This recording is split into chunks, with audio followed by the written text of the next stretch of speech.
이 똥차는 뭐야? 아줌마 딸려는 사고를 쳐서 면회가 안 된다고. 알아들어? 위병소 앞에서 한 중사가 면회 온 여성에게 막말을 퍼붓습니다. 하지만 이 여성이 옷을 벗자 그 안에서 은빛 별 3개가 빛나는 중장 계급장이 드러났습니다. 과연 이 부대에는 무슨 일이 벌어지고 있었던 걸까요? 영상 보시기 전에 구독과 좋아요 한번 눌러주시면 세상 사연에 큰 힘이 됩니다. 무료로 할 수 있는 소중한 응원, 더 좋은 이야기로 보답하겠습니다. 이제 시작하겠습니다. 경기도 파주의 육군 제1보병사단 전진부대로 향하는 길은 생각보다 멀었다. 한지원은 10년도 넘은 낡은 경차의 핸들을 꽉 쥐고 서울에서 파주까지 이어지는 자유로를 달렸다. 평소라면 방탄 강화 유리가 장착된 관용차 뒷좌석에 앉아 비서 장교가 운전하는 차를 타고 이동했겠지만 오늘은 달랐다. 오늘만큼은 국군 방첩 사령관 한지원 중장이 아니라 그저 딸을 보러 가는 평범한 어머니일 뿐이었다. 조수석에는 딸 미나가 좋아하는 간식들이 담긴 쇼핑백이 놓여 있었다. 한지원은 신호 대기 중에 잠시 그 쇼핑백을 바라보았다. 육군 부사관으로 복무 중인 외동딸 한미나 하사는 올해로 25살이었다. 고등학교를 졸업하고 부사관 후보생으로 입대한 지 벌써 3년이 넘었다. 딸아이는 어렸을 때부터 군인 어머니의 모습을 보며 자랐고 자연스럽게 군복을 입는 길을 선택했다. 자유로를 빠져나와 파주 시내를 지나자 전방의 분위기가 느껴지기 시작했다. 도로 곳곳에 군 차량들이 다니고 있었고 위장 군복을 입은 장병들의 모습이 보였다. 한지원은 내비게이션의 안내에 따라 제1보병사단 전진부대 정문 방향으로 차를 몰았다. 이제 곧 사랑하는 딸을 만날 수 있다는 생각에 입가에 미소가 번졌다. 그러나 부대 정문 앞 위병소에 도착한 순간 한지원의 표정은 굳어졌다.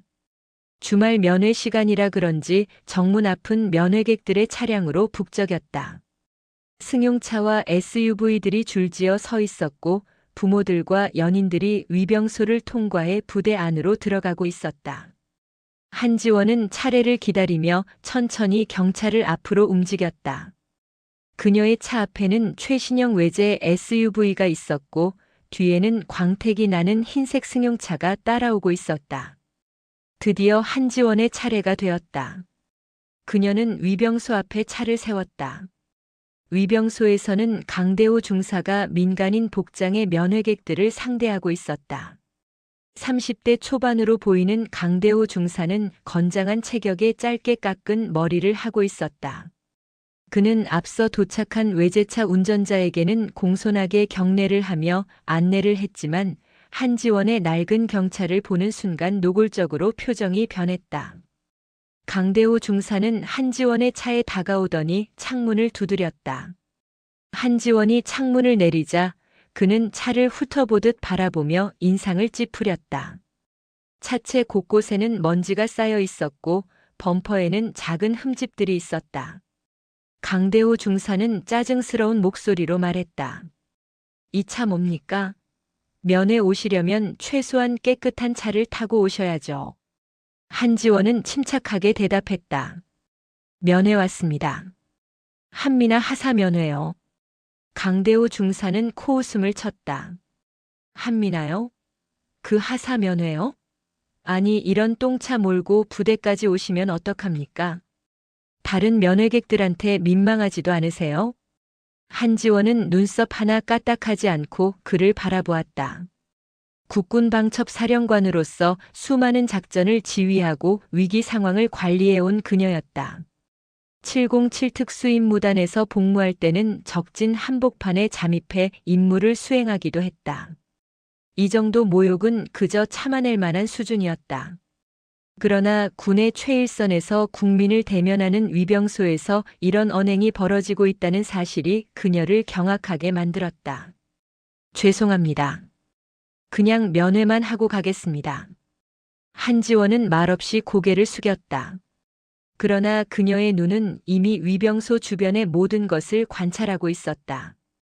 위병소 내부는 어수선했다. 근무자들의 군복은 단추가 풀려 있었고 군화끈은 제대로 묶이지 않은 채였다. 책상 위에는 사적인 휴대전화가 놓여 있었고 한쪽 구석에는 과자 봉지가 흩어져 있었다. 이것은 단순한 개인의 불성실함이 아니라 부대 전체의 군기가 무너진 증거였다. 강대호 중사는 여전히 비아냥거리는 투로 말을 이어갔다. 여기가 어디라고 이런 차를 몰고 옵니까? 부대 이미지도 생각해야죠. 다음부터는 좀 나은 차 타고 오세요. 아니면 아예 면회를 오지 마시든가. 한지원은 여전히 침묵을 유지했다. 그녀는 강대호 중사의 계급장을 확인했다. 중사는 부사관 중에서도 중급에 해당하는 계급이었다. 그런 사람이 민간인을 상대로 이런 언행을 보인다는 것은 이 부대의 문제가 단순히 개인의 일탈이 아니라 조직적이고 구조적인 부패일 가능성이 높았다. 신분증 주세요. 강대호 중사가 손을 내밀었다. 한지원은 가방에서 신분증을 꺼내 건넸다. 강대호 중사는 신분증을 대충 훑어보더니 면회 신청서를 내밀었다. 여기 작성하세요. 그리고 이 차는 저기 구석에 세우세요. 정문 가까이는 안 됩니다. 보기 안 좋으니까. 한지원은 말없이 면회 신청서를 작성했다. 면회 대상 장병의 이름란에 한미나 하사라고 적었다. 관계란에는 뭐라고 적었다. 강대호 중사는 신청서를 받아들고 안쪽으로 들어가더니 잠시 후 다시 나왔다. 한미나 하사 면회는 오늘 안 됩니다. 한지원의 눈빛이 변했다. 왜 안 됩니까? 오늘이 정규 면회일인데요. 강대호 중사는 귀찮다는 듯 대답했다. 그쪽 딸이 지금 문제가 좀 있어서 면회가 안 됩니다. 그냥 돌아가세요. 무슨 문제입니까? 한지원의 목소리에는 처음으로 날이 서기 시작했다. 강대호 중사는 그 변화를 알아채지 못한 채 무신경하게 말했다. 부대 일은 민간인이 알 필요 없습니다. 그냥 가세요. 다음에 오세요. 한지원은 더 이상 참을 수 없었다. 그녀는 차에서 내렸다. 오래된 청바지에 평범한 재킷을 걸친 그녀의 모습은 어디에나 있을 법한 중년 여성이었다. 그러나 그녀가 차에서 내려 걸어오는 모습에는 묘한 위압감이 있었다. 70cm가 넘는 키에 곧게 편 어깨 그리고 한치의 흐트러짐도 없는 걸음걸이는 오랜 군 생활이 만들어낸 자세였다. 제 딸이 무슨 문제가 있는지 정확히 알려주십시오. 강대호 중사는 한지원을 위아래로 훑어보았다. 아니 뭐 이렇게 따집니까? 부대 내부 일은 말할 수 없다니까요. 그냥 돌아가세요. 저는 제 딸을 만나러 왔습니다. 정규 면회 시간에 정당한 절차를 거쳐서 왔는데 면회를 거부하려면 명확한 이유를 대야 하는 것 아닙니까? 한지원의 말투는 여전히 차분했지만 그 안에는 단단한 힘이 담겨 있었다. 강대호 중사는 짜증스럽게 혀를 찼다. 에휴 정말. 알고 싶으시면 알려드리죠.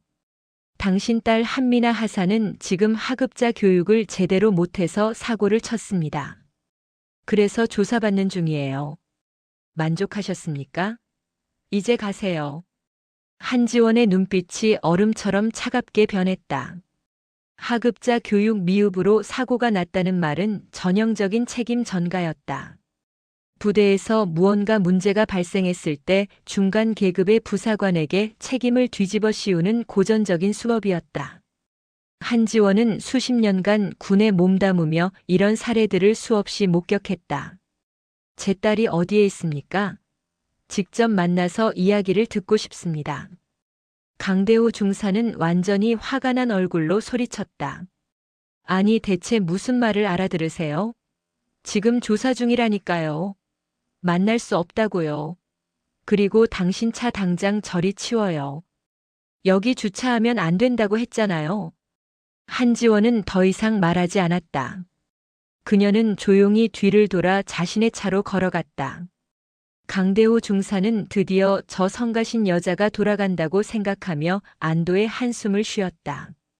그러나 한지원은 차를 몰고 부대를 떠나지 않았다. 그녀는 위병소에서 20m쯤 떨어진 곳에 차를 세웠다. 한지원은 조수석 쇼핑백을 뒷좌석으로 옮기고 그 자리에 놓여있던 검은색 서류 가방을 꺼냈다. 겉보기에는 평범한 비즈니스 가방이었지만 그 안에는 특수 제작된 보안 전화기가 들어있었다. 한지원은 가방에서 전화기를 꺼내 단축번호를 눌렀다.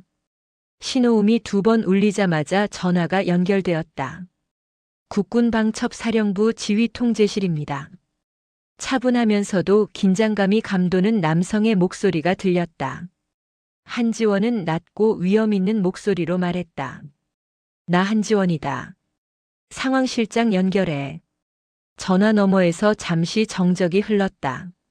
사령관의 목소리를 듣는 순간 당직 근무자는 즉각 자세를 바로 했다. 예. 즉시 연결하겠습니다. 불과 3초 만에 전화가 연결되었다. 사령관님 상황실장 김준혁 대령입니다. 지금부터 내 명령을 받아 적어. 한지원의 목소리는 한치의 흔들림도 없었다.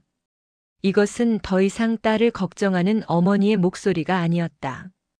대한민국 군 정보기관의 수장으로서 작전을 하다라는 지휘관의 목소리였다.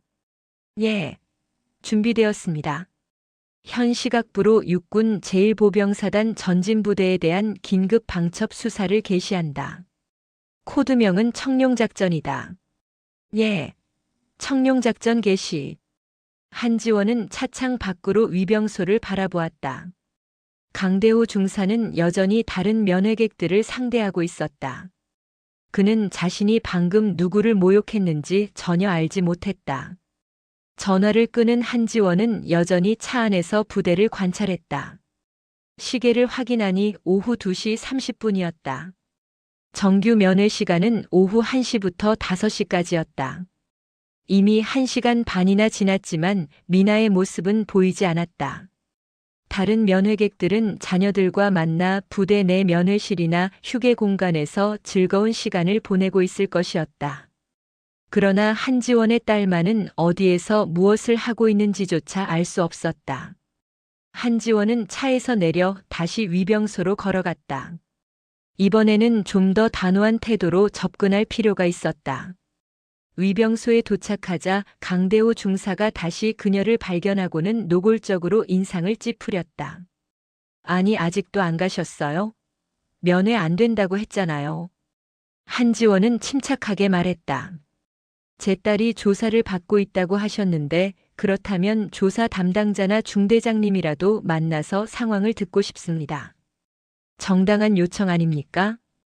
강대호 중사는 혀를 차며 안쪽을 향해 고개를 돌렸다. 야, 누가 나가서 중대장님 좀 모셔와. 여기 민원인이 자꾸 따진다. 민원인이라는 단어에 한지원은 속으로 쓴웃음을 지었다. 군인의 가족이 정당한 면회를 요청하는 것을 민원으로 치부하는 이 부대의 인식 수준을 다시 한번 확인할 수 있었다. 잠시 후 한 명의 장교가 위병소 쪽으로 걸어왔다. 30대 중반으로 보이는 남성이었고 어깨에는 대위 계급장이 달려 있었다. 무슨 일이십니까? 대위는 형식적인 미소를 지으며 한지원에게 다가왔다. 그의 명찰에는 박상훈이라는 이름이 적혀 있었다. 한지원은 그를 똑바로 바라보며 말했다. 저는 한미나 하사의 어머니입니다. 오늘 정규 면회 시간에 맞춰 왔는데 면회가 불가능하다는 이야기를 들었습니다. 제 딸이 지금 어떤 상황인지 설명을 듣고 싶습니다. 박상훈 대위는 잠시 한지원을 살펴보았다. 낡은 경차를 타고 온 평범한 중년 여성이었다. 그는 안심한 듯 좀 더 편안한 태도로 말했다. 아, 한미나 하사 어머니시군요. 사실 말씀드리기가 조금 곤란한 상황입니다. 무엇이 곤란합니까? 한미나 하사가 최근 부대 내에서 문제를 일으켰습니다. 구체적으로는 보급 물자와 관련된 사안입니다. 한지원의 눈빛이 날카로워졌다. 보급 물자요? 어떤 문제입니까? 박상훈 대위는 잠시 망설이는 듯 하더니 조심스럽게 말을 이어갔다. 이건 부대 내부 사안이라 자세히 말씀드리기는 어렵습니다만 한미나 하사가 보급 물자를 개인적으로 유용하려 한 정황이 포착되었습니다. 유용이요? 한지원의 목소리에는 믿을 수 없다는 감정이 담겨 있었다. 박상훈 대위는 고개를 끄덕였다. 네. 정확히는 보급 창고에서 관리하던 물품 일부가 사라졌고 그 과정에서 한미나 하사가 연루된 것으로 확인되었습니다. 지금은 군기 교육대에서 조사를 받고 있는 중입니다. 한지원은 박상훈 대위의 얼굴을 유심히 관찰했다. 그의 눈동자는 미세하게 떨리고 있었다. 말을 할 때마다 시선이 이리저리 움직였고 손은 무의식적으로 주머니를 만지작거렸다. 이것은 거짓말을 하는 사람이 보이는 전형적인 신체 언어였다. 한지원은 수많은 신문과 조사 과정에서 이런 신호들을 읽는 훈련을 받았다. 그렇다면 제가 직접 확인하고 싶습니다. 군기 교육대가 어디에 있습니까? 박상훈 대위는 당황한 기색을 보였다. 그건 안 됩니다. 군기 교육 중인 인원은 외부인과 접촉이 금지되어 있습니다. 이건 군 규정입니다. 저는 외부인이 아니라 그 하사의 어머니입니다. 정규 면회 시간에 왔고 사전에 면회 신청도 했습니다. 그런데 갑자기 보급 물자 유용이라는 중대한 혐의를 들먹이며 면회를 거부하는 것은 절차상 문제가 있지 않습니까? 한지원의 말투는 여전히 차분했지만 그 안에는 단단한 논리가 담겨 있었다. 박상훈 대위는 이마에 땀이 맺히기 시작했다. 그는 예상보다 까다로운 상대를 만났다는 것을 깨달았다. 어머님 심정은 충분히 이해합니다. 하지만 이건 군의 내부 규정이고 저도 어쩔 수 없는 부분입니다. 조사가 끝나면 자연스럽게 면회도 가능해질 것입니다. 조사는 언제 끝납니까? 그건 제가 정확히 말씀드릴 수 없습니다. 사안의 경중에 따라 달라질 수 있으니까요. 한지원은 한 발짝 더 다가섰다. 그렇다면 최소한 제 딸이 지금 안전한지는 확인하고 싶습니다. 혹시 다친 곳은 없는지 건강 상태는 괜찮은지 말입니다. 박상훈 대위는 한지원의 날카로운 눈빛을 피하며 대답했다. 건강에는 문제 없습니다. 그냥 조사만 받고 있는 상황입니다. 직접 확인하고 싶습니다. 그건 불가능합니다. 두 사람의 대화는 평행선을 달렸다. 한지원은 박상훈 대위가 점점 더 불안해하는 것을 느낄 수 있었다. 그의 이마에는 땀방울이 맺혀 있었고 목소리는 조금씩 떨리기 시작했다. 분명 무언가 숨기고 있었다. 대위님. 한지원이 낮은 목소리로 말했다. 제가 군대에 대해 잘 모르는 사람이라고 생각하시는 것 같은데 저도 군인 가족으로 오래 살아왔습니다. 보급 물자 유용 사건이라면 당연히 헌병대나 군 수사기관이 개입해야 하는 사안입니다. 그런데 왜 군기 교육대에서 조사를 받고 있습니까? 박상훈 대위는 순간 말문이 막혔다. 한지원의 지적은 정확했다. 보급 물자 횡령이나 유용은 형법상 범죄에 해당하는 사안이었고 당연히 군 사법 체계에 따라 처리되어야 했다. 그런데 군기 교육대에서 조사를 받고 있다는 것은 이것이 정식 수사가 아니라 내부적으로 무마하려는 시도일 가능성이 높았다. 그건 아직 사안이 명확하지 않아서 일단 부대 내부에서 사실관계를 확인하는 중입니다. 박상훈 대위는 급하게 변명을 늘어놓았다. 사실관계가 명확하지 않다면 왜 제 딸을 구금했습니까? 군기 교육대에 있다는 것은 사실상 구금 아닙니까? 한지원의 질문은 계속 이어졌다. 박상훈 대위는 점점 더 궁지에 몰리고 있었다. 그는 손수건을 꺼내 이마에 땀을 닦았다. 어머님, 제가 설명을 잘못 드린 것 같습니다. 구금이 아니라 일시적으로 격리 조사를 하는 것입니다. 다른 인원들과의 접촉을 차단해서 사실관계를 명확히 하기 위한 조치입니다. 그렇다면 격리 조사를 받는 제 딸의 상태를 확인할 수 있는 방법은 없습니까? 전화 통화라도 할 수 있습니까? 그것도 지금은 어렵습니다. 박상훈 대위의 대답은 점점 더 방어적으로 변했다. 한지원은 이제 확신했다. 이 부대에는 분명 무언가 심각한 문제가 있었다. 그리고 자신의 딸 미나는 그 문제의 중심에 있거나 혹은 문제를 알아차린 희생자일 가능성이 높았다. 대위님, 저는 제 딸을 믿습니다.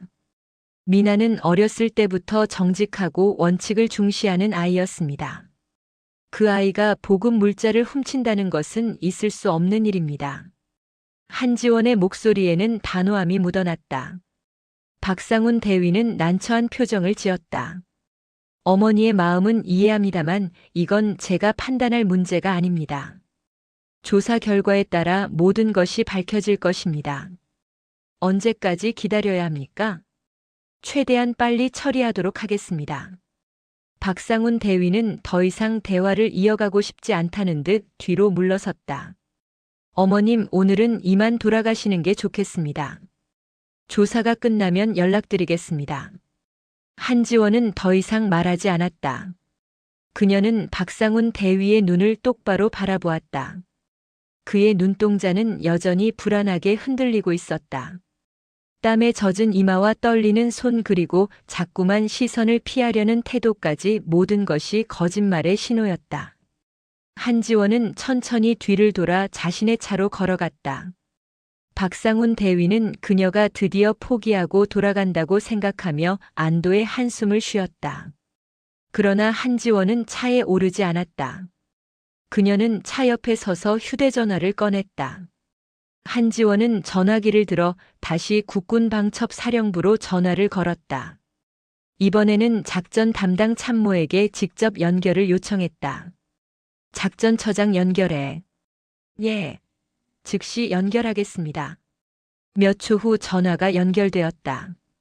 사령관님, 작전처장 이동현 준장입니다. 한지원은 낮은 목소리로 명령을 내렸다. 청룡작전 추가 지시다. 제1보병사단 전진부대 박상훈 대위의 통신 기록을 즉시 확보하라. 최근 일주일간의 통화 내역과 문자 메시지 전부다. 예. 즉시 시행하겠습니다. 그리고 한미나 하사의 현재 위치를 파악하라. 부대 내 모든 시설을 대상으로 수색 준비를 하되 아직 실행하지는 말고 대기하라. 알겠습니다. 대기 상태로 준비하겠습니다. 한지원은 전화를 끊고 다시 부대를 바라보았다. 담장 너머로 보이는 병영 건물들은 평화로워 보였다. 그러나 그 평화로운 외관 뒤에는 부패와 폭력이 숨어 있었다. 그리고 자신의 소중한 딸이 그 한가운데에서 고통받고 있을지도 몰랐다. 한지원의 가슴 속에서는 차가운 분노가 천천히 끓어오르기 시작했다. 이것은 더 이상 개인적인 문제가 아니었다.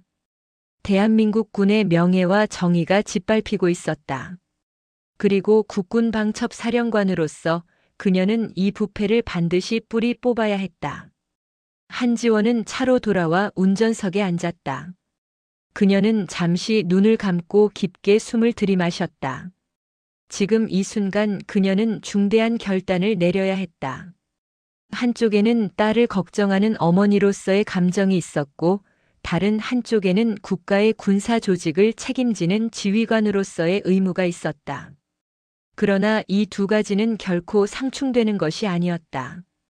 딸이 겪고 있는 부당함은 곧 이 나라 군대가 겪고 있는 부패의 증거였다. 조수석에 놓았던 검은색 서류 가방을 집어 올렸다. 겉보기에는 평범한 비즈니스 가방이었지만 이것은 특수 제작된 보안 가방이었다. 내부에는 전자파 차폐 장치가 내장되어 있었고 지문 인식 잠금 장치가 달려 있었다. 한지원은 가방의 잠금 장치에 엄지손가락을 갖다 댔다. 잠금 장치가 지문을 인식하고 작은 소리와 함께 열렸다. 가방 안에는 여러 개의 구획이 있었다. 한지원은 그중 가장 안쪽 구획을 열었다. 거기에는 검은색 금속 케이스에 담긴 특수 제작 전화기가 들어 있었다. 이것은 국군 방첩 사령관에게만 지급되는 전용 보안 전화였다. 군 최고 수준의 암호화 통신이 가능했고 위성 통신망을 통해 전국 어디서든 방첩사령부와 직접 연결될 수 있었다. 한지원은 전화기를 꺼내 화면을 켰다. 화면에는 긴급 상황을 위한 여러 개의 단축번호가 표시되어 있었다. 한지원은 단축번호 1번을 눌렀다. 이것은 과천에 위치한 국군방첩사령부 지휘통제실로 바로 연결되는 번호였다. 신호음이 한 번 울리자마자 전화가 연결되었다. 국군방첩사령부 지휘통제실입니다. 당직사관 최진혁 소령입니다. 전화 너머의 목소리는 차분했지만 긴장감이 감돌았다. 지휘통제실은 24시간 365일 가동되는 방첩사령부의 심장이었다.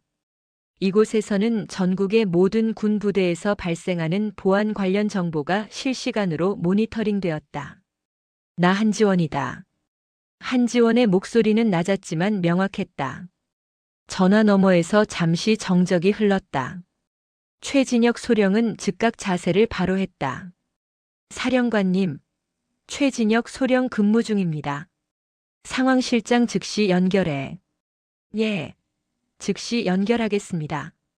채 5초도 지나지 않아 전화가 다시 연결되었다. 상황실장 김준혁 대령의 목소리가 들렸다. 사령관님, 상황실장 김준혁입니다. 현재 특이사항 없습니다. 한지원은 차창 밖으로 위병소를 바라보았다. 강대호 중사는 여전히 면회객들을 상대하고 있었다. 박상훈 대위는 위병소 안쪽으로 들어가 무언가 통화를 하고 있는 것처럼 보였다. 아마도 상부에 보고를 하거나 다른 공모자들에게 연락을 취하고 있을 것이었다. 한지원은 명령을 내리기 시작했다. 그녀의 목소리는 한치의 흔들림도 없었다. 수십 년간 군에서 쌓아온 경험과 훈련이 이 순간을 위해 존재했다. 즉시 특수수사팀을 편성하라. 인원은 30명 이상으로 구성하고 방첩수사관과 법무관을 반드시 포함시켜라. 예. 특수수사팀 30명 이상 편성하겠습니다. 헬기 2대를 즉각 출동시켜라. 과천에서 파주까지 비행시간은 15분 이내다. 최대 속도로 이동하라. 예. 수리온 헬기 2대 즉시 출동 준비하겠습니다. 한지원은 잠시 숨을 고르고 다음 명령을 이어갔다. 제1보병사단 사단장 이정구 소장 이하 주요 지휘관들의 외부 통신을 즉각 차단하라. 휴대전화와 인터넷 모두 포함이다. 예. 통신 차단 조치 즉시 시행하겠습니다. 사단 본부와 전진부대 간의 내부 통신망도 감청 체제로 전환하라. 모든 통화 내용을 녹음하고 문자 메시지는 실시간으로 모니터링하라. 알겠습니다. 통신 감청 체제 전환하겠습니다. 한지원의 명령은 계속 이어졌다. 그녀는 이미 머릿속으로 작전의 모든 단계를 완벽하게 구상하고 있었다. 707 특수임무단에서 대테러 작전을 수행하던 시절의 경험이 살아났다. 그때도 그녀는 적의 본거지를 급습하기 전에 이렇게 치밀한 계획을 세웠다. 작전처장과 법무실장을 헬기에 동승시켜라. 현장에서 즉각적인 판단이 필요할 것이다. 예. 작전처장과 법무실장 동승 조치하겠습니다. 그리고 김대령. 예. 말씀하십시오. 한지원의 목소리가 한층 더 낮아졌다. 이 작전은 최고 기밀이다. 수사팀 출동 전까지 그 어떤 정보도 외부로 새어나가서는 안 된다. 지휘통제실 출입을 즉시 통제하고 내부 인원들의 개인 통신 기기도 일시 회수하라. 예. 즉시 시행하겠습니다. 한지원은 전화를 끊지 않고 계속 지시를 이어갔다. 예상 도착 시간은 현재 시각 기준 헬기 이륙까지 5분, 비행시간 10분으로 총 15분 후 도착 예정입니다. 좋다. 도착 즉시 부대를 완전히 봉쇄하라. 그 누구도 부대 밖으로 나갈 수 없도록 하라. 예. 부대 완전 봉쇄 조치하겠습니다. 한지원은 시계를 확인했다. 오후 3시였다. 15분 후면 오후 3시 15분이었다. 그때쯤이면 이 부대는 완전히 다른 세상이 될 것이었다. 마지막으로 한 가지 더 있다. 예, 말씀하십시오. 제1보병사단 전진부대 내부에 한미나 하사라는 인물이 있다. 이 하사의 현재 위치를 최우선으로 파악하라. 수색팀이 도착하는 즉시 구출해야 한다. 예, 한미나 하사 위치 파악 최우선으로 하겠습니다. 한지원은 전화를 끊었다. 그녀는 잠시 전화기를 손에 쥔 채 생각에 잠겼다. 이제 모든 것이 시작되었다. 국군방첩사령부의 거대한 조직이 움직이기 시작했다. 과천의 사령부 본부에서는 지금 이 순간 수십 명의 요원들이 작전 준비에 돌입했을 것이었다. 헬기 조종사들은 비행 준비를 하고 있을 것이고 수사관들은 장비를 챙기고 있을 것이었다. 한지원은 검은색 서류 가방에 다른 구획을 열었다. 그 안에는 깔끔하게 개어진 군복이 들어 있었다. 이것은 중장 계급장이 달린 정복이었다. 한지원은 항상 이 정복을 가방에 넣어 다녔다. 긴급 상황에서 언제든 지휘관으로서의 모습을 갖춰야 할 수도 있었기 때문이었다. 한지원은 차 안에서 조심스럽게 옷을 갈아입기 시작했다. 먼저 걸치고 있던 낡은 재킷을 벗었다. 그 아래에는 깨끗한 흰색 셔츠가 있었다. 그녀는 셔츠 위에 정복 상의를 입었다. 군복의 천은 빳빳했고 주름 하나 없이 완벽하게 다려져 있었다. 어깨에는 은빛 별 3개가 박힌 중장 계급장이 빛났다. 한지원은 거울로 자신의 모습을 확인했다. 이제 그녀는 더 이상 평범한 어머니가 아니었다. 대한민국 군 정보기관의 최고 책임자였다. 한지원은 차에서 내렸다. 그녀는 정복 상의의 단추를 하나하나 꼼꼼히 채웠다. 그리고 허리띠를 조였다. 마지막으로 정모를 썼다. 모든 준비가 끝났다. 한지원은 위병소를 향해 걸어가기 시작했다. 그녀의 걸음걸이는 달라져 있었다. 더 이상 조심스럽거나 주저하는 모습이 아니었다. 어깨는 곧게 펴져 있었고 시선은 정면을 향했다. 수십 년간 군에서 쌓아온 위엄이 온몸에서 흘러나왔다. 위병소에서는 여전히 강대호 중사가 면회객들을 상대하고 있었다. 그는 한지원이 다시 다가오는 것을 보고 짜증스러운 표정을 지었다. 그러나 그가 고개를 들어 한지원을 제대로 본 순간 그의 얼굴이 굳어졌다. 낡은 청바지와 재킷을 입은 평범한 중년 여성이 아니었다. 은빛 별이 3개 달린 중장 계급장을 단 고위 장교가 서 있었다. 강대호 중사는 순간적으로 숨이 막히는 것을 느꼈다. 그의 머릿속이 하얗게 변했다. 중장이라는 계급이 무엇을 의미하는지 그는 너무나 잘 알고 있었다. 군단장이나 주요 사령부의 사령관이 다는 계급이었다. 그리고 저 여성은 방금 자신이 똥차라고 욕했던 그 사람이었다. 강대호 중사는 온몸이 얼어붙었다. 그는 본능적으로 차렷 자세를 취하려 했지만 다리가 말을 듣지 않았다. 한지원은 위병소 앞에 섰다. 그녀는 강대호 중사를 차갑게 바라보았다. 중사. 한지원의 목소리는 낮았지만 위엄이 넘쳤다.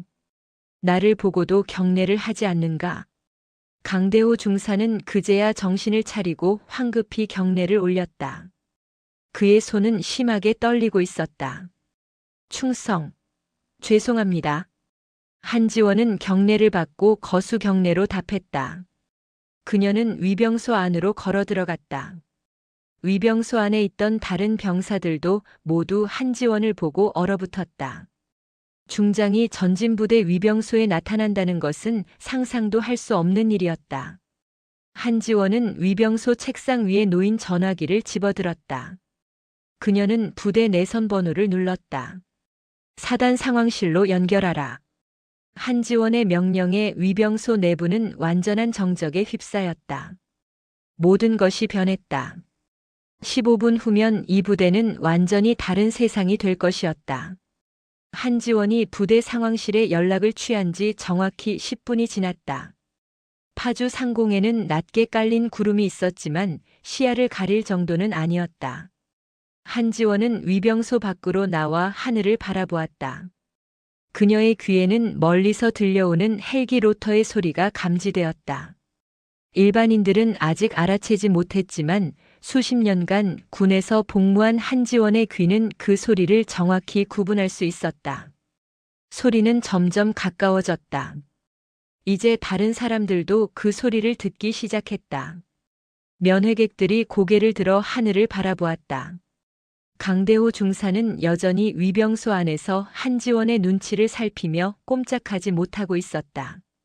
그는 자신이 저지른 실수의 크기를 이제야 깨닫기 시작했다.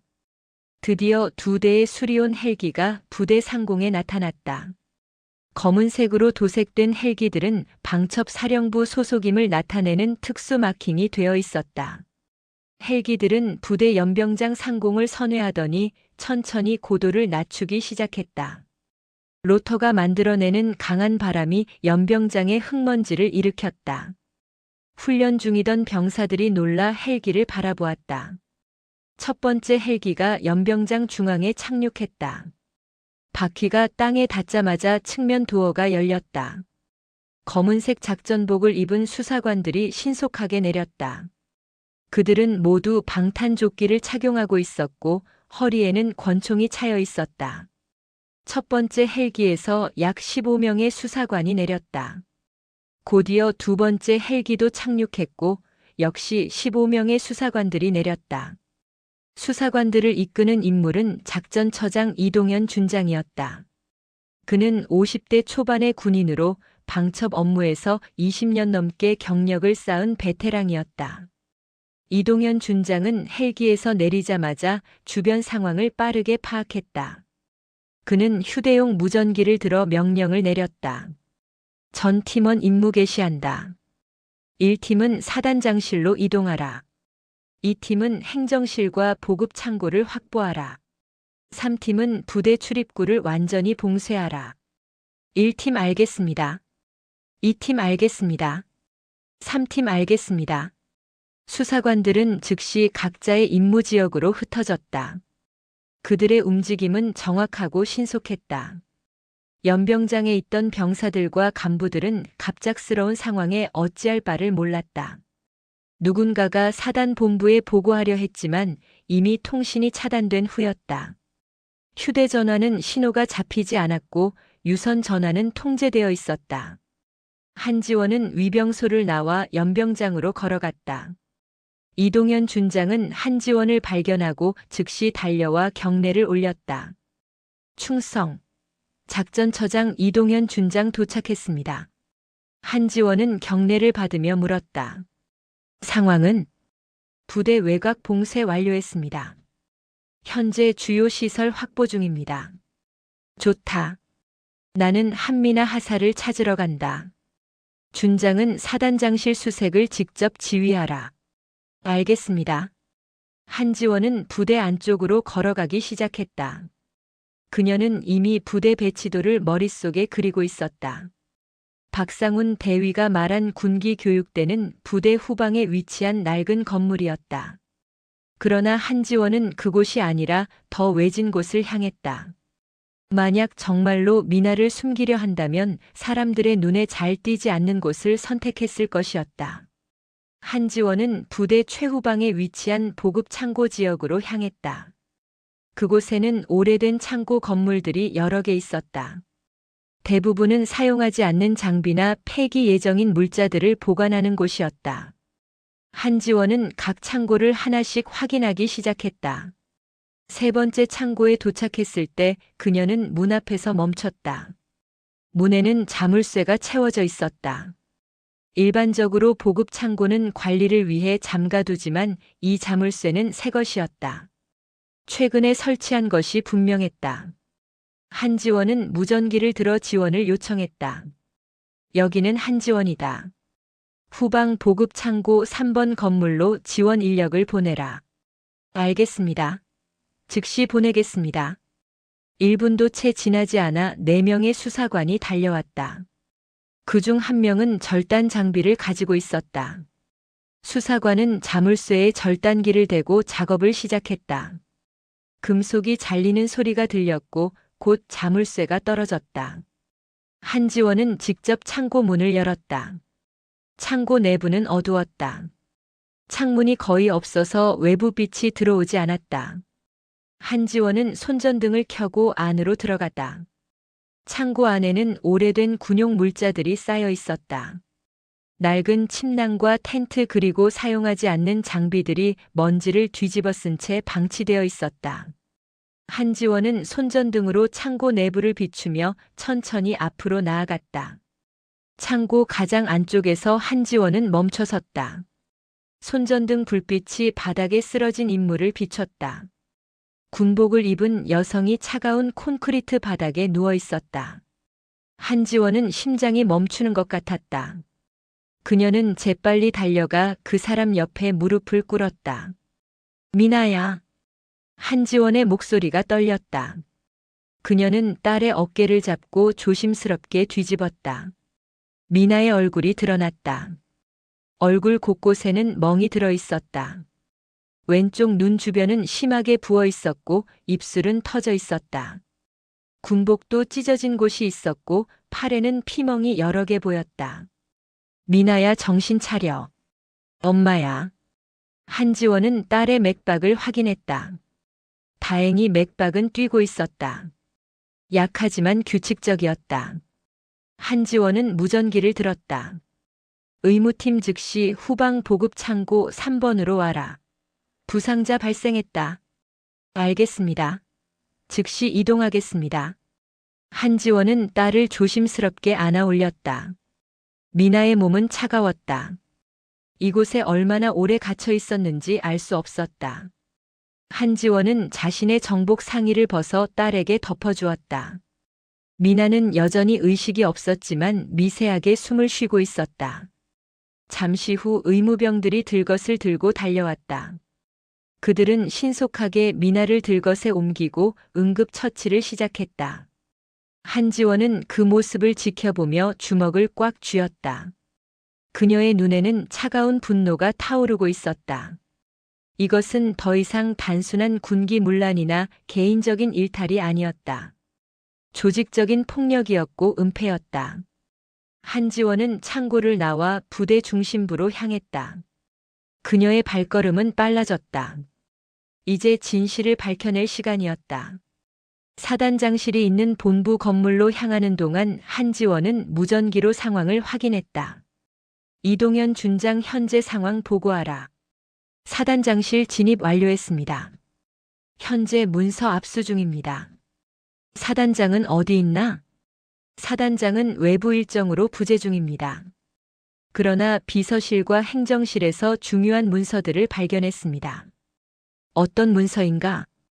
이동현 준장의 목소리에 긴장감이 실렸다. 방위산업체와의 계약서로 추정되는 서류들입니다. 그리고 장비 불출 내역서인데 수량이 맞지 않습니다. 공식 기록보다 실제 불출된 수량이 훨씬 적습니다. 한지원은 본부 건물에 도착했다. 그녀는 계단을 올라 3층에 위치한 사단장실로 향했다. 복도에는 수사관들이 배치되어 있었다. 그들은 한지원을 보고 경례를 올렸다. 한지원은 사단장실 문을 열고 들어갔다. 방 안은 이미 수색이 진행 중이었다. 수사관들은 서류들을 분류하고 사진을 찍고 있었다. 이동현 준장은 책상 앞에 서서 한 무더기의 서류를 살펴보고 있었다. 그는 한지원이 들어오자 경례를 올렸다. 사령관님, 이쪽을 보십시오. 이동현 준장은 책상 위의 서류들을 가리켰다. 한지원은 서류들을 하나씩 살펴보기 시작했다. 첫 번째 서류는 방위산업체와의 계약서였다. 신형 방탄복 2,000세트와 전술 장비 1,000세트를 구매하는 내용이었다. 계약 금액은 30억 원이었다. 그러나 실제 불출 기록을 보니 이상한 점이 발견되었다. 부대로 입고된 수량은 겨우 500세트에 불과했다. 나머지 1,500세트는 어디로 갔습니까? 한지원이 물었다. 이동현 준장은 다른 서류를 꺼내 보여주었다. 이 서류를 보시면 알 수 있습니다. 이정구 소장은 방위산업체 대표와 공모하여 실제로는 500세트만 납품하고 나머지는 빼돌렸습니다. 그리고 그 자리를 저가 불량품으로 채웠습니다. 한지원은 다음 서류를 집어들었다.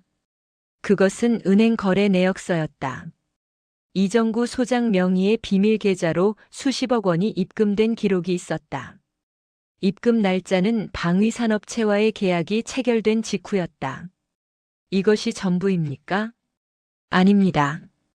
더 있습니다. 이동현 준장은 책상 서랍에서 꺼낸 또 다른 서류를 보여주었다. 그것은 내부 고발 문건이었다. 작성자는 한미나 하사였다. 미나는 보급품 관리 업무를 수행하던 중 수량 불일치를 발견하고 이를 상부에 보고하려 했던 것이었다. 그러나 그 보고서는 박상훈 대위에게 차단되었고 미나는 오히려 보급 물자 횡령 혐의를 뒤집어쓴 채 폭행당하고 창고에 감금된 것이었다. 한지원은 서류를 내려놓았다. 이제 모든 것이 명확해졌다. 이정구 소장은 방위산업체와 결탁하여 최전방 부대에 보급될 생명과 직결된 장비를 빼돌렸다. 그리고 그 사실을 알아챈 정직한 부사관을 폭력으로 짓밟았다. 이것은 단순한 부패가 아니라 국가 안보를 위협하는 범죄였다. 이정구 소장을 즉시 체포하라. 그리고 박상훈 대위와 강대호 중사도 함께 연행하라. 알겠습니다. 한지원은 창문으로 다가가 밖을 바라보았다. 연병장에는 혼란이 계속되고 있었다. 그러나 이제 곧 모든 것이 정리될 것이었다. 정의는 반드시 실현될 것이었다. 오후 4시 정각 제1보병사단 전진부대 연병장에는 전 장병이 집합했다. 긴급 집합 명령이 떨어진 것은 30분 전이었다. 국군방첩사령부의 수사관들이 부대를 장악한 후 내려진 첫 번째 공식 명령이었다. 병사들과 간부들은 무슨 일이 벌어지고 있는지 정확히 알지 못한 채 연병장으로 모여들었다. 그들은 서로 눈빛을 교환하며 속삭였지만 아무도 확실한 답을 알지 못했다. 연병장 한쪽에는 사열대가 설치되어 있었다. 평소 사단장이나 고위 인사들이 부대를 시찰할 때 사용하는 단상이었다. 오늘은 그 사열대 앞에 특별한 장면이 연출되고 있었다. 3명의 인물이 단상 아래 무릎을 꿇고 있었다. 그들의 손에는 수갑이 채워져 있었고 양옆으로 방첩사령부 수사관들이 호위하고 있었다. 가장 왼쪽에 무릎을 꿇은 사람은 이정구 소장이었다. 사단장으로서 이 부대의 최고 지휘관이었던 그는 이제 죄인의 모습으로 무릎을 꿇고 있었다. 그의 얼굴은 창백했고 시선은 바닥을 향하고 있었다. 중앙에는 박상훈 대위가 있었다. 그는 여전히 믿을 수 없다는 표정으로 주변을 둘러보았다. 가장 오른쪽에는 강대호 중사가 무릎을 꿇고 있었다. 그는 온몸을 떨고 있었다. 연병장에 집합한 장병들은 이 광경을 보며 충격에 빠졌다. 자신들의 사단장이 수갑을 차고 무릎을 꿇고 있다는 것은 상상도 할 수 없는 일이었다. 병사들 사이에서 웅성거림이 일어났다. 간부들은 긴장한 얼굴로 상황을 지켜보았다. 오후 4시 정각 사열대 위로 한 명의 인물이 올라섰다. 한지원 중장이었다. 그녀는 완벽하게 다림질된 정복을 입고 있었고 어깨에는 은빛 별 3개가 햇빛을 받아 빛나고 있었다. 한지원은 사열대 중앙에 섰다. 그녀의 자세는 한치의 흐트러짐도 없었다. 등은 곧게 펴져 있었고 시선은 정면을 향하고 있었다. 이동현 준장이 사열대 옆에서 큰 소리로 외쳤다. 차렷! 연병장에 모인 모든 장병이 일제히 차렷 자세를 취했다. 수백 명의 군화가 동시에 땅을 치는 소리가 울렸다. 이동현 준장이 다시 외쳤다. 국군방첩사령관 한지원 중장님께 경례. 경례. 모든 장병이 일제히 거수 경례를 올렸다. 한지원은 단상 위에서 답례했다. 그녀의 경례는 정확하고 위엄이 있었다. 경례를 마친 후 한지원은 연병장에 모인 장병들을 천천히 둘러보았다. 침묵이 흘렀다. 바람이 불어와 한지원의 정복을 스쳤다. 한지원은 입을 열었다. 그녀의 목소리는 크지 않았지만 명확했다. 연병장 구석구석까지 전달되었다. 나는 국군방첩사령관 한지원 중장이다. 연병장에 더욱 깊은 정적이 흘렀다. 방첩사령관이라는 직책이 무엇을 의미하는지 모든 장병이 알고 있었다. 군의 보안과 정보를 책임지는 최고 기관의 수장이었다. 오늘 나는 두 가지 신분으로 이곳에 왔다. 하나는 국군방첩사령관으로서다. 다른 하나는 한미나 하사의 어머니로서다. 한지원의 말에 연병장 곳곳에서 작은 소란이 일었다. 한미나 하사는 이 부대의 보급 담당 부사관이었다. 병사들 대부분이 그녀를 알고 있었다. 성실하고 원칙을 중시하는 부사관으로 평판이 좋았다. 내 딸 한미나 하사는 이 부대에서 보급 업무를 수행하던 중 중대한 비리를 발견했다. 그녀는 군인으로서 당연한 의무를 다하려 했다. 상부에 보고하고 진실을 밝히려 했다. 한지원은 잠시 말을 멈추고 단상 아래 무릎을 꿇은 세 사람을 내려다보았다. 그러나 이 부대의 지휘관들은 진실을 은폐하려 했다. 정직한 부하를 폭력으로 짓밟고 거짓 혐의를 씌워 감금했다. 내 딸은 오늘 오후 부대 후방 창고에서 발견되었다. 온몸에 폭행의 흔적이 남은 채 차가운 바닥에 쓰러져 있었다. 연병장의 공기가 무거워졌다. 병사들은 충격에 빠진 표정으로 한지원을 바라보았다. 그들 중 상당수는 한미나 하사와 함께 근무했던 이들이었다. 그녀가 그런 끔찍한 일을 당했다는 사실을 믿을 수 없었다. 한지원은 목소리에 힘을 실어 계속 말했다. 오늘 우리 수사팀은 이 부대에서 충격적인 증거들을 발견했다. 이정구 소장은 방위산업체와 결탁하여 최전방 부대에 보급될 신형 방탄복과 전술 장비 수천 세트를 빼돌렸다. 그 자리는 저가 불량품으로 채워졌다. 한지원은 이정구 소장을 똑바로 내려다보았다. 이정구 소장은 고개를 들지 못한 채 바닥만 응시하고 있었다. 방탄복은 전우들의 생명을 지키는 마지막 보루다. 그것을 빼돌려 사익을 챙긴다는 것은 전우들의 생명을 돈으로 판 것과 같다.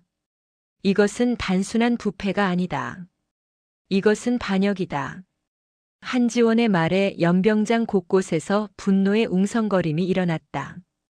병사들은 자신들이 착용하고 있는 방탄복을 내려다보았다. 그들의 생명을 지켜야 할 장비가 누군가의 탐욕으로 인해 불량품으로 바뀌었을지도 모른다는 생각에 분노가 치밀어 올랐다.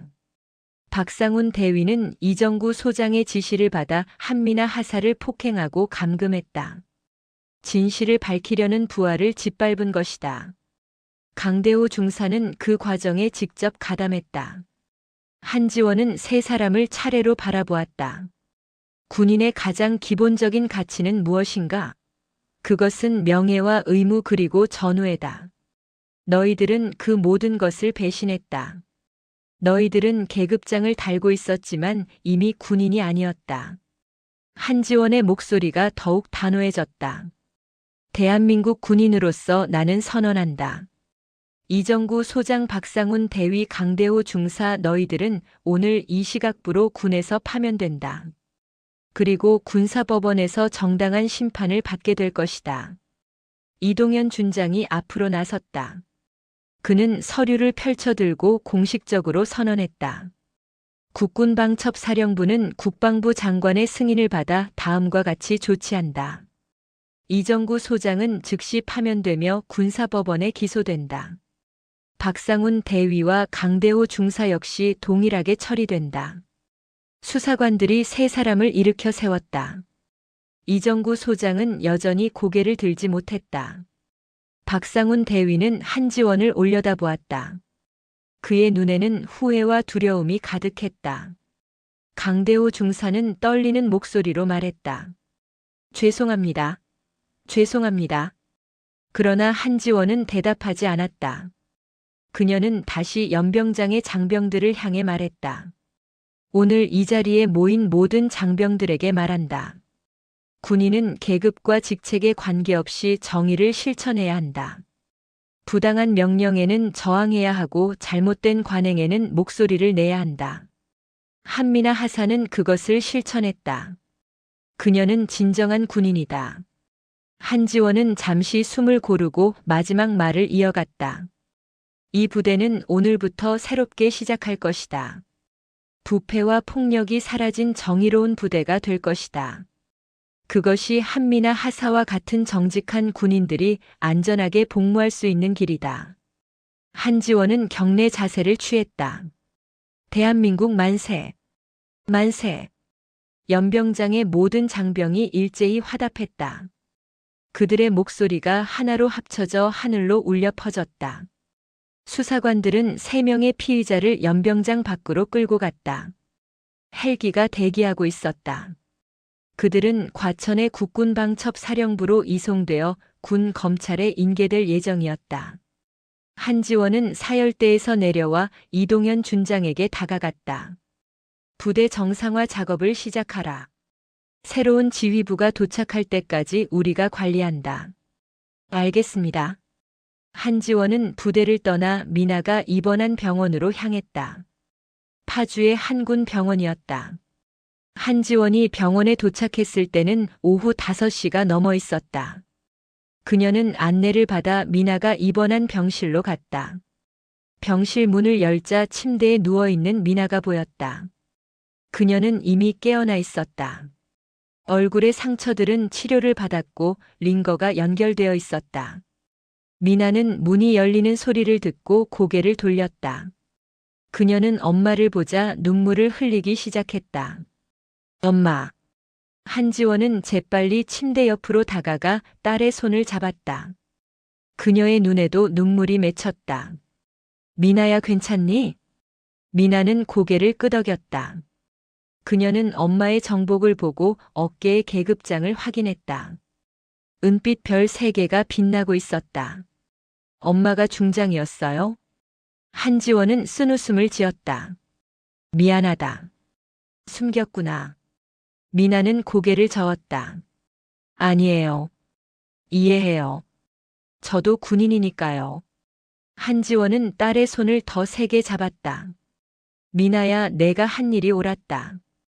부당한 명령에 맞서고 진실을 밝히려 한 것이 옳았다. 내가 진정한 군인이다. 미나의 눈에서 눈물이 계속 흘러내렸다. 그러나 그것은 고통의 눈물이 아니었다. 안도와 위로의 눈물이었다. 한지원은 딸의 머리를 쓰다듬으며 조용히 말했다. 이제 모든 게 끝났다. 내가 이겼다. 창밖으로 저녁 해가 지고 있었다. 긴 하루가 끝나고 있었다. 그러나 이것은 끝이 아니라 새로운 시작이었다. 정의가 승리한 날이었다. 오늘의 이야기는 여기까지입니다. 진실은 때로 거대한 권력 앞에서 무력해 보일 수 있습니다. 하지만 한미나 하사처럼 옳은 일을 위해 목소리를 낸 용기는 결코 헛되지 않습니다. 세상의 모든 부정과 불의는 결국 밝혀지고 정의는 반드시 그 자리를 찾아갑니다. 여러분도 부당한 상황 앞에서 침묵하지 마시길 바랍니다. 당신의 작은 용기가 세상을 바꾸는 시작이 될 수 있습니다. 영상이 재미있으셨다면 구독과 좋아요, 댓글까지 부탁드리고 오늘도 건강하고 행복한 하루 되시길 바랍니다.